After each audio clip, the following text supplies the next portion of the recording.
భారతీయుల మీదన భారతదేశం మీదన మోడీ మీదన నమ్మకం విదేశీయులకు పోయింది, డబ్బులన్నీ రిటర్న్ తీసుకున్నారు అన్నటువంటి ప్రచారాలలోని వాస్తవం ఎంత? ఈ అంశానికి సంబంధించి చాడా శాస్త్రి గారికి సంబంధించిన ఒక కథనం చూద్దాం.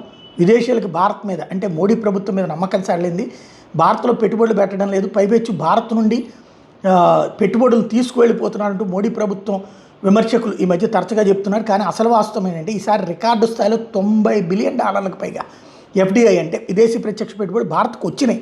ముందు సంవత్సరంతో పోలిస్తే ఏకంగా 17% ఎక్కువ పెట్టుబడులు వచ్చినాయి.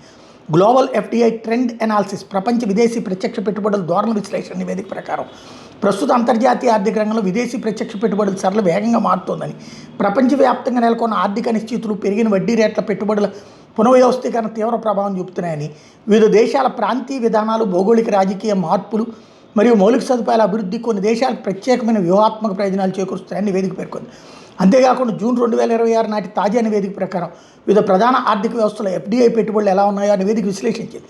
దాని ప్రకారం గతంలో లాగే ఎక్కువగా ఎఫ్డిఐ ఆకర్షించే దేశాల కంటే ప్రస్తుతం అభివృద్ధి చెందుతున్న భారత్ వంటి దేశాల వైపు ఎఫ్డిఐ పెట్టుబడులు ప్రవహిస్తున్నాయని నివేదిక చెప్పింది. భారతదేశం ప్రస్తుత అంతర్జాతీయ పెట్టుబడులను ఆకర్షించడంలో అగ్రగామిగా దూసుకుపోతుంది. $47 బిలియన్ నుండి $58.8 బిలియన్ వార్షిక స్థూల ఎఫ్డిఐని భారత్ నమోదు చేసింది. గతంలో పోలిస్తే ఏకంగా +73% వృద్ధిని నమోదు చేస్తూ అత్యంత వేగంగా కోలుకుంటుంది. అంతర్జాతీయ సరఫరా గొలుసులు అంటే గ్లోబల్ సప్లై చైన్ వస్తున్న మార్పులు, ఎలక్ట్రానిక్ ఉత్పాదక రంగంలో విప్లవం మరియు డిజిటల్ సేవల రంగంలో వస్తున్న ఊపు భారతదేశానికి పెద్ద ప్లస్ పాయింట్లుగా మారాయి.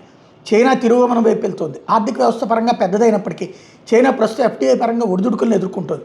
ఎఫ్డిఐ 106.9 బిలియన్లు అంతకుముందు ఏడాదితో పోలిస్తే -9.5% క్షీణతను నమోదు చేసింది. భౌగోళిక రాజకీయ ఉద్రిక్తతలు, దేశీయ విధానాలు మరియు పాశ్చాత్య కంపెనీలు తమ పెట్టుబడులను ఇతర దేశాలకు తరలించడం దీనికి ప్రధాన కారణాలు. యూరోపియన్ యూనియన్ మందగమనం, ఐరోపా సమైక్య కూడా ప్రస్తుతం పెట్టుబడుల పరంగా వెనకబడింది. ఇటీవల మొదటి త్రైమాసికం Q1లో 24.9 బిలియన్లుగా ఉంది. మొత్తం మీద -7% క్షీణతను ప్రదర్శిస్తోంది.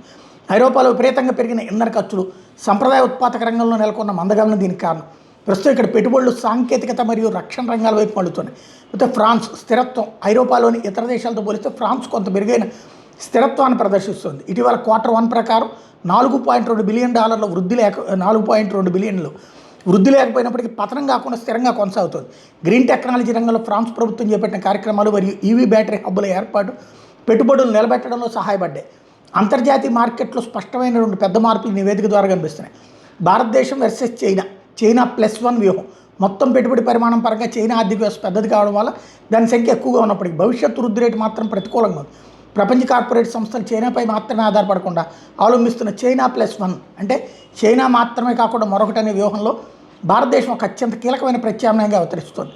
అభివృద్ధి చెందిన పాశ్చాత్య దేశాలు ప్రస్తుతం అధిక నిర్వహణ వ్యయాలు, ఇంధన కొరత వంటి నిర్మాణాత్మక సమస్యలతో కొట్టుమిట్టాడుతున్నాయి. దీనికి భిన్నంగా భారతదేశంలో తక్కువ ఉత్పత్తి వ్యయం ఉండటం మరియు మౌలిక సదుపాయాల ఆధునీకరణ వేగంగా జరగడం వల్ల అంతర్జాతీయ మల్టీ సెక్టార్ తయారీ రంగానికి భారత్ అత్యంత పోటీతత్వ గమ్యస్థానంగా నిలుస్తుంది.